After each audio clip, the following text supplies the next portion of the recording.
all technology should come with a young person. Don't you think? We kind of do. So we decided we were going to invite Anna McCabe back with us today to talk a little bit more social media for authors. Hey, Francine, how's it Hi. going? All right. How are you today, Heidi? Oh, excellent. Let me see if I can find Anna. Here she is. Hey, Yay. Anna. Hi, thank you for having me again. This is wonderful. Well, this is some puzzle that Francine and I talk about all the time. So it's nice to have someone that's actually been doing the research and playing with it and figuring it out here with us to, well, give us some shortcuts because, man, it just takes me way too long. Yeah, you wouldn't be the first person to say that. And so I've been at this now for I think 3 years. So since actually before my first book came out, I was trying to drum up social media interest because I originally wanted to get an Amazon an Amazon storefront. And to be eligible to get an Amazon storefront, I needed to have like a certain amount of followers and engagement and views. And so that was the initial like start of all of this was I had written this book, I was getting this book printed, and I wanted to put it up on my Amazon storefront instead of just have it, on Amazon. I wanted it to be on my storefront. And so that's where my social media journey started 3 years ago. And I have learned many lessons. I've gone through all the frustration and hopefully put a roadmap together for people who are interested in sort of getting the shortcuts.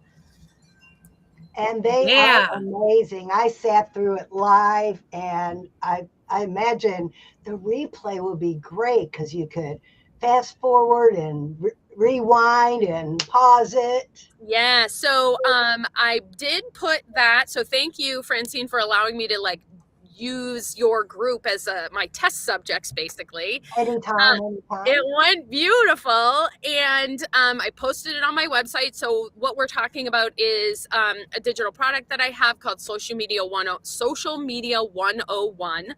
It's up on my website now for digital download, and you not only get the like PDF slides that we showed in our initial class, but you also get the how-to videos that were in that class as well. And then you also get the recorded class. So I was able to cut that class down from an hour and 45 minutes down to 23 or 25 minutes. So it's just the meat and potatoes of what we talked about in the first initial class that we did. And it's super cheap. I think it's $27.99 on my website. So you get the whole shebang, Social Media 101, learn how to use reels and trial reels and what's the difference between a story and a post and a carousel. We talk about all of that on that particular class. So yeah. And well, while we're here, before we go any further, tell everybody else the cool thing you have on your website that I'm a part of. Yes, I would love to. So, Francine and some other self-published authors from the Children's Book Authors Unite Facebook group are on my digital bookstore called The Bookshelf. And basically what that is a digital bookstore dedicated only to indie authors of children's books because we need a place of our own. And you get a landing page. So every author gets their own landing page. The book gets hosted on the bookshelf. I take care of all the marketing and the traffic towards the bookshelf. And you also get every month a newsletter called the Authority Press, which I thought was awfully crafty of me. And we talk all about social media. We talk about marketing tactics. We talk about business strategy tactics, and you get that every month as well. So it's a very cool, like whole new concept of a digital world for self-published authors. So instead of just sending everyone to Amazon, you can send them to the bookshelf. Yay. Yes. Okay, so we got somebody saying, Anna, this is not on your Facebook. Oh, great. Oh man, Deb, go to my Facebook. It's definitely on mine. It says I'm live. It well, So Deb, that might be user error. check mine and see if it's there, or go back to Anna's and refresh. Yeah, refresh and then click right on my profile, and then right on my profile picture there's a big red ring that says live. Oh, Right. okay. So anyway, we wanted to talk about, so the last time I was on here was 2 weeks ago, I believe, Francine. And what we talked about was basically I covered as much as I could in a very short period of time about what social media 101 was. So what I was just talking about, the digital product based around what are the differences between Instagram and Facebook, what are each of their capabilities, what's the difference between a post and a carousel and a story and a reel and a live, and who's eligible for those things, how to create these things, how to use trending audio, how to find trending audio, how to find inspiration. All of that we covered 2 weeks ago. This week, we really should talk about, since this is for authors, I'd love to talk more about sort of aiming your and targeting your social media posts and your reels, basically just your content in general, aiming it directly towards the people who are actually buying your books. And how do you do that? So I have talked about in the past, when you come on social media on the scene for the first time, or just in a Facebook group for the first time, you can't just show up and say, here I am, here's my book, buy my book. And the reason why you can't do that is because nobody knows who you are, nobody trusts you, nobody knows anything about your book except that you wrote it and you're screaming about it. And basically nobody knows who you are, nobody trusts you. So the way around that, so trying to move sales forward, is through creating authority and trust on social media. And we do this by what's called full funnel marketing. So full funnel marketing is top, middle, and bottom marketing. And each one of those things sort of creates a different aspect and content for your social media. So top of the funnel is where, I just want to make sure I have this right. I think the top is where we create authority.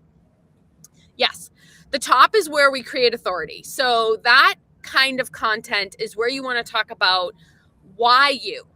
So what is it about you, and you as an author can create authority in this space, in the marketing space. So you want to create content like, my grandkids, you want to use hooks and content that say things like, I noticed my grandchild was struggling with X, and that's why I wrote this book, specifically for that reason. So that is like top funnel marketing. It's all about, why your book, what makes your book accessible, what makes your book exciting, what makes your book interesting, how can you solve a problem for somebody with your book. That is top funnel marketing. I'm going to pull up give me one moment. I'm going to pull up a quick page because I want to make sure that I'm using the same terminology that I use when I talk about it with my clients, because sometimes I get lost in all the terminology. So let's pull that up really quick. This is one thing I'd love to talk about. Yes. See how Anna says she's not completely ready, not completely sure, but she jumps in there and does it anyways, and she's learning while she goes. Yes. And that is what I teach. Don't wait till you're ready, because you'll never be ready. And that's what our Believe You Can anthology is all about. You jump in, You write 12 to 1500 words. You learn the process, and we help you make it perfect. You don't have to be perfect right out the gate. Yeah, yeah, for sure. Okay, so I'm going to correct myself. Top marketing is building the authority. Middle marketing is where middle funnel is where you come in. I'm sorry. Of course I'm mixing this up. Ugh. So I do a lot of top and middle marketing and I do very little bottom marketing, and you'll understand why as soon as I explain what bottom marketing is. So top funnel marketing is awareness, clearly stating how your book can help and defining your niche. For example, ever feel like your toddler is a tiny, adorable dictator who hasn't quite grasped the concept of sharing yet? Here is why my book will help. Okay, so that is an example of top funnel marketing. Let's give a good example of middle marketing. So middle marketing is the consideration. They know you have a problem, your toddler's tantrums, they're not sharing, but they need to know why your book specifically is the tool that will solve it. So this is the consideration. You provide the proof, you showcase your methodology, or you offer a sneak peek into a transformation. So that is middle marketing. And bottom funnel marketing, which is, you'll understand why I don't do this a lot. Bottom funnel marketing is where you make your pitch. So the bottom is like, okay, you know why I'm an authority in this space. You understand how my book will help. Now here's how to buy my book. Here's my special this week. Here's my giveaway. Here's my offer. So bottom level marketing is all about pushing them towards how they can purchase your product. And I will say this because I say this to all of my clients. When you are creating bottom funnel marketing, this is where you're going to put your links to either your website or to Amazon or to Ingram Spark. This is where you're going to or to the bookshelf. Or to the bookshelf, or to your Facebook group. I mean, whatever it is you are trying to push, this is where you're going to put that link. I say this all the time: test, retest, and retest your links, because nothing is more frustrating than sending a beautiful,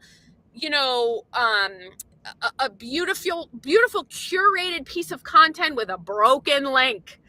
And nothing will frustrate your customers or your clients more than saying, yes, I'm ready to buy, and clicking on it and getting an error page. So, test, retest again. Test your QR codes, test your links, make sure they're going directly to where you want them to purchase. So do not send them to your home page on your website. You send them directly to the product that you are trying to push. That's the URL you want to use whenever you are you are pushing a product in your content. Okay, did that cover all of that? And I just want to let everyone know everything that Anna is sharing is not just for authors, especially not just for children's authors. This applies to novelists. This applies to adult self-help. This applies to coaches, healers. This applies to musicians. Musicians, right? You can use this attack, if you want to call it. You can use this content attack in any niche, whether you're selling a digital product, whether you're selling, hairspray. I mean, whatever it is you're selling. Why are you an authority in the space? Give me the proof why your product, and then sell me your product. Right? Those are the three top, middle, and bottom content creation marketing strategy. Okay, Heidi, it's the first time you've heard this. Do you have any questions? And are there any questions from our viewers that Anna can answer?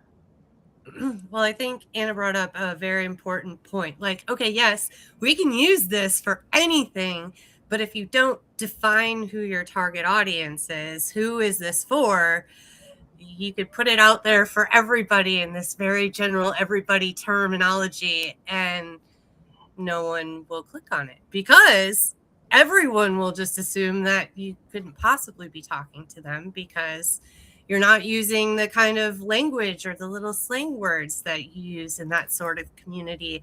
And that kind of thing is, ooh, it's really important for attracting the right people to you on social media, correct, Anna? Yes, you bring up a perfect point. So when you are in a niche, you want your content to be hyper focused in that niche. So just because people follow you in multiple age ranges, maybe, for authors, we want to target people who are actually purchasing the book, right? Children don't buy books.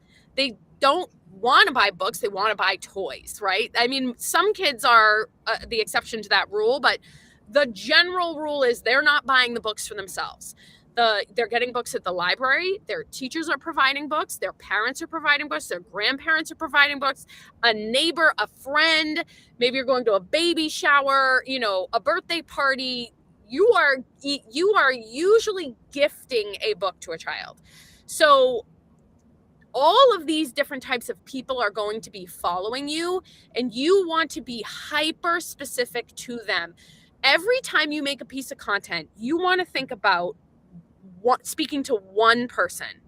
And what's great about that is you can then use that same hook and content idea to target those different groups. So for example, let's say we're targeting the parent. I've noticed my child is struggling with self-confidence. Oh, sorry. Ding, ding. I've noticed my child is struggling with self-confidence. Here is the book I used to help solve that problem or to help start a conversation. So now you've taken that one hook and you've targeted the parent.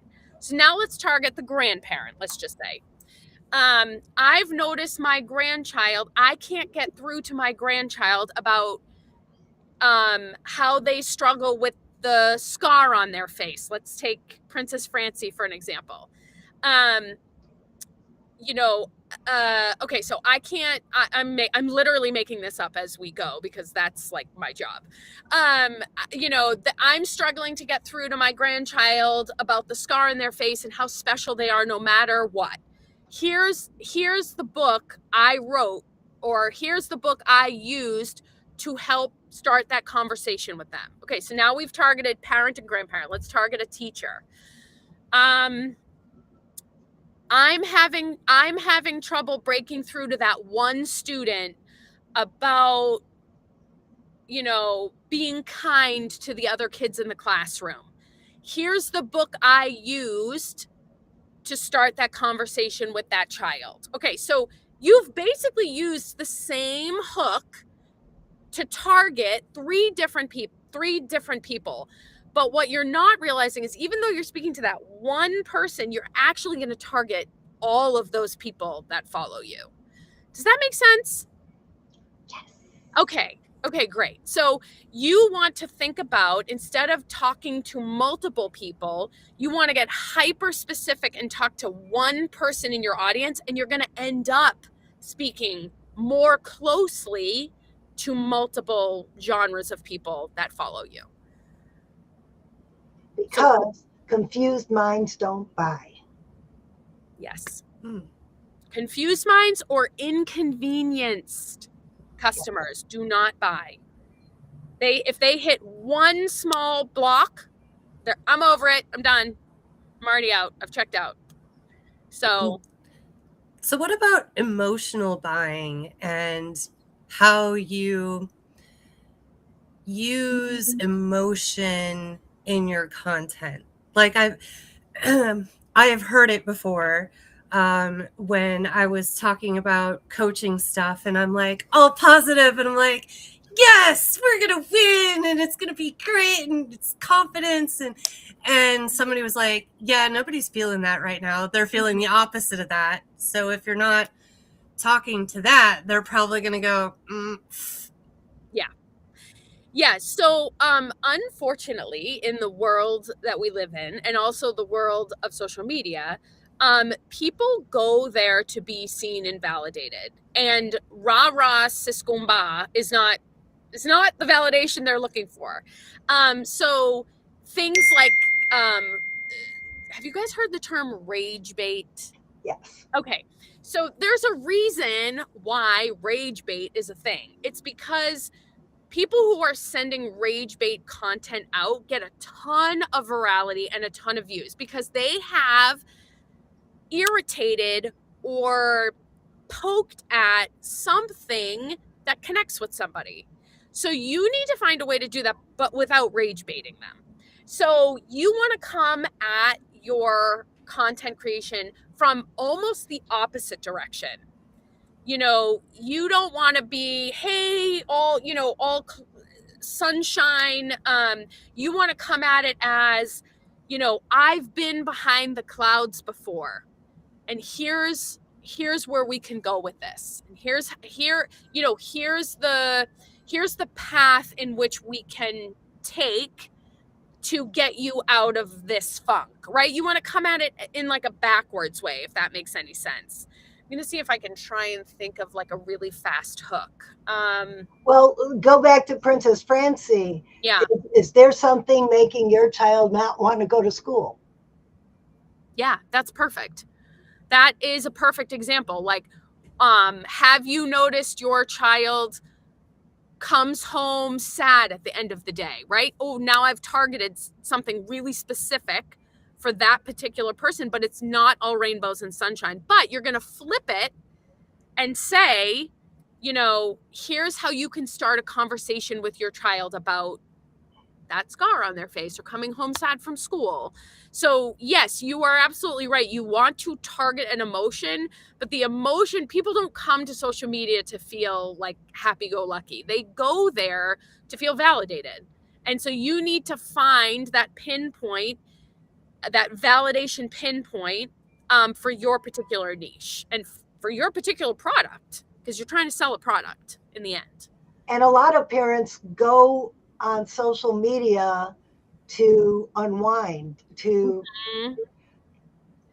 so if their child is all whiny and complaining and doesn't want to go to school and has a tummy ache every morning, if they're just scrolling through Facebook, just looking for something to take their mind off of it, oh, wait a minute, this one speaks exactly to me. Yeah, my daughter gets, that's a perfect example. So my daughter gets what we call the Sunday scaries. And every Sunday night, like clockwork, she's got an upset stomach. And man, I wish I could find a book about that.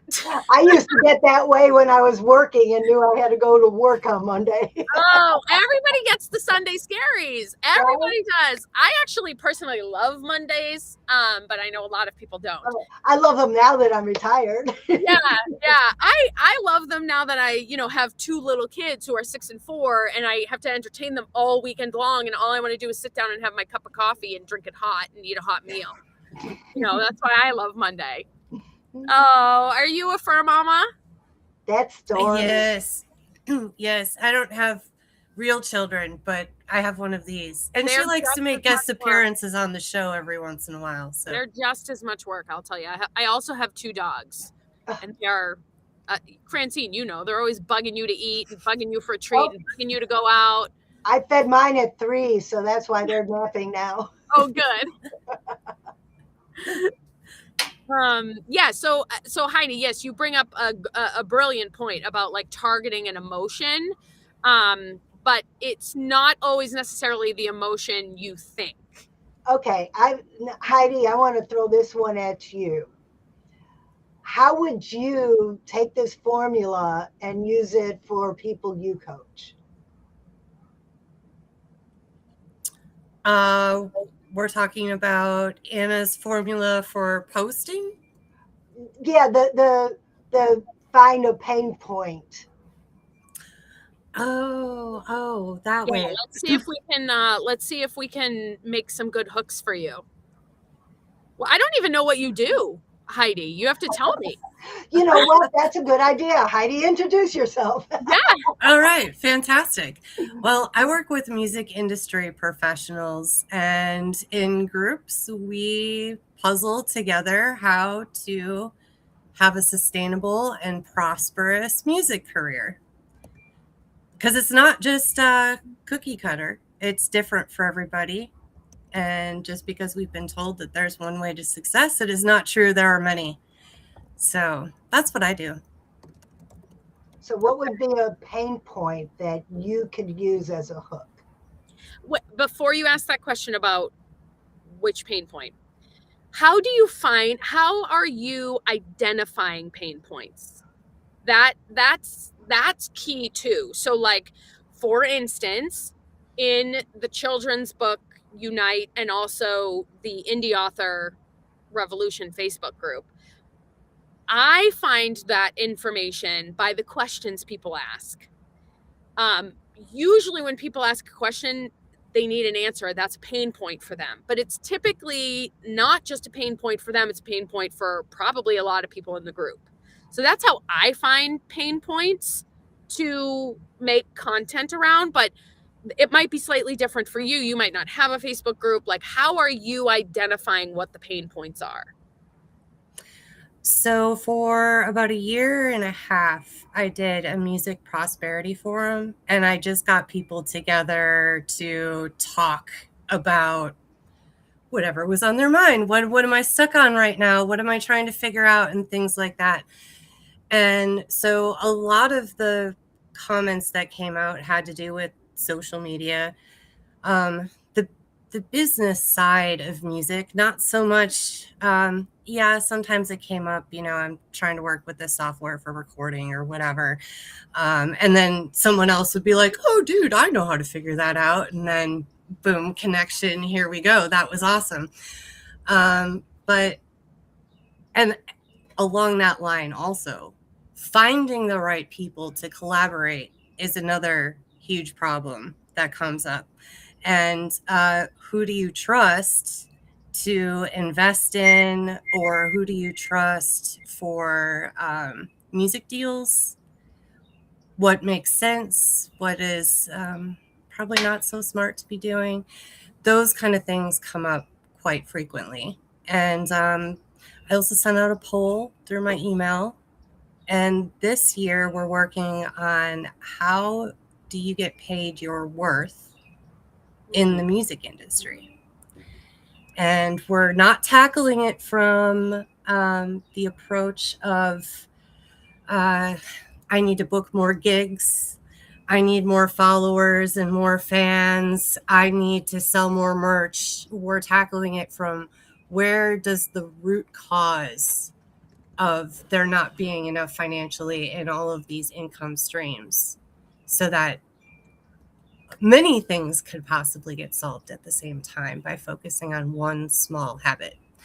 And as you know, musicians don't usually have a whole lot of time. We're usually pretty busy. So, and also pain point, I am also a vocalist, singer, songwriter, have been through a bunch of stuff. And so it was like you were saying with the book, it's like, I understand where you're at sometimes when you think that you're just going to quit.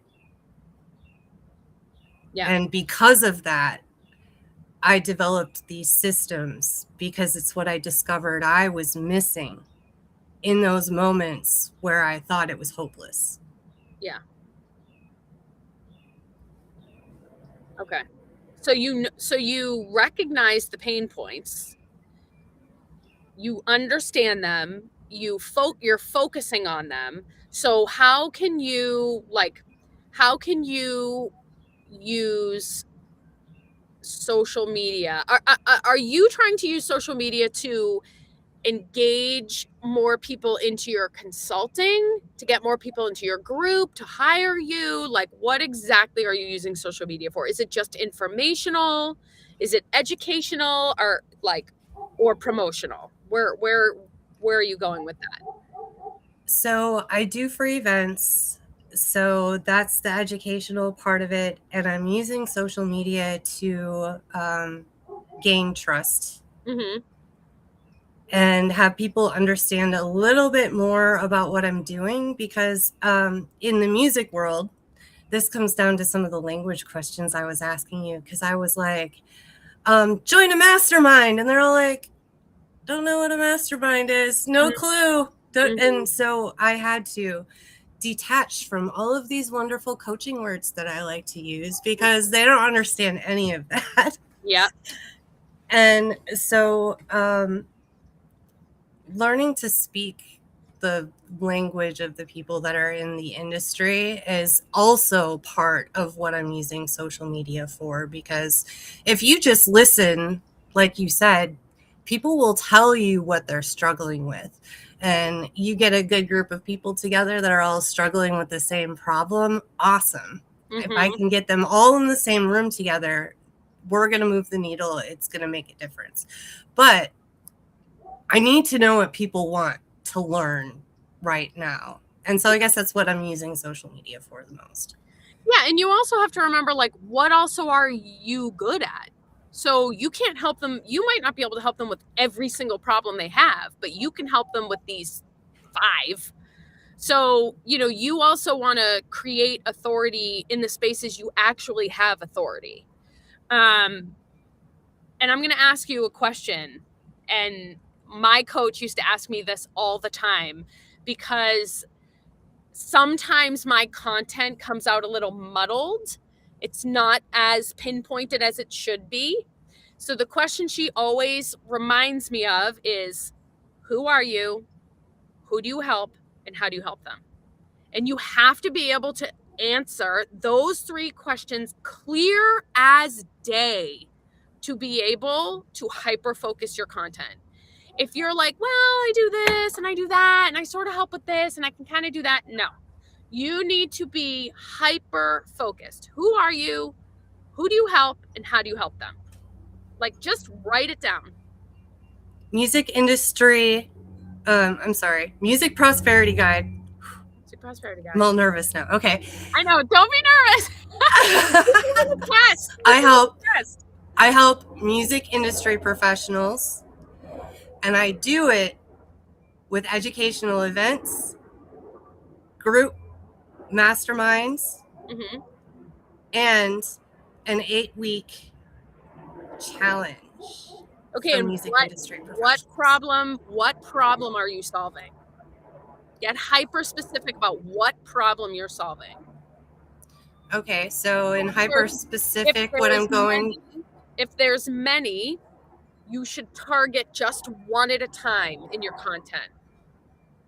Okay? So we're focused on how to earn your worth in the music industry. Okay. So my name is Heidi. I am a music professional consultant. What did you say? Music prosperity guide. I am a music prosperity guide. I help musicians find and earn their worth in the music world. Like it. Write it down. Use it. I don't need to. It's recorded and I can watch the replay over and over again. You have like everyone else out here should do. Yes. So those are the questions you need to be asking yourself. If you cannot clear as day answer those questions, your content is too muddled. It's like too muddy. You need to clarify those things, and you want to put those in your profiles as well. So I don't know, Francine, did we talk about your profile at some point? Yeah, we redid my Instagram. Yeah. So one of the things I do with a lot of the people that I help or my clients, one of the first things we do is look at their profile. Oftentimes their profile is like, author, published a children's book called, XYZ. And it's like, okay, cool. But like, who are you? Who do you help? How do you help them? How does your book help them? Right? So you want that clear as day in your profile too. Those are the 3 top things you want clear as day in your profile. or in any profile. Ooh, I just realized it's 5:05. Oh, Ooh. I know we were just having so much fun. I know. I was like, I can't stop it. We're on a roll. I know. Okay, should we do a part 3 to this? Oh my gosh, sure. What are we going to talk about in part 3? We could just continue this conversation and Yeah. let So other people come in and ask their questions. Yeah, so part 1 was social media 101, how to function in it. Part 2, we talked about how to super hyper focus who you are, who do you help, and how do you help them. And we talked about full funnel marketing, top, middle, and bottom. So maybe next time we talk about data. I like that idea. Yeah, because I don't touch on data and how to read and interpret your social media data at all in any of my products. Ooh, can you make up some handy graphics to make it I can try. for visual people like me? Sure, I can try. But yeah, so data is really important, and the data is different for everybody. Everybody's following looks different, everybody's niche is different. So everyone's data is going to look wildly different. And so I think maybe we can touch on that next time. Love that Excellent. idea. Yeah. Well, are you free next week? We don't have anyone scheduled next week, do we, Heidi? Hold on. Hold Let the me- phone. Let me just make sure that I don't have something here. I'm thinking we look good for next week, but I can confirm that after we get off the air. Okay. You can go off air. We can chit chat in the back. Let's wrap this up, and so everybody watching, just know that Anna is coming back. Stay tuned, and we will let you know. Yes. Mm-hmm. And just so you know, I offer consultation services in social media marketing, self-publishing, website, all the things. And I already put Anna's website in the chat. Oh, amazing. Thank you. Excellent. All right. So if you can conceive it, you can achieve it. I made that backwards. If you can conceive it, you can believe it, and you can achieve it. There it is. From Yes. the head to the heart To the hands. Oh, that's great. Yes, you can. Yeah. All right, you guys. See you next week.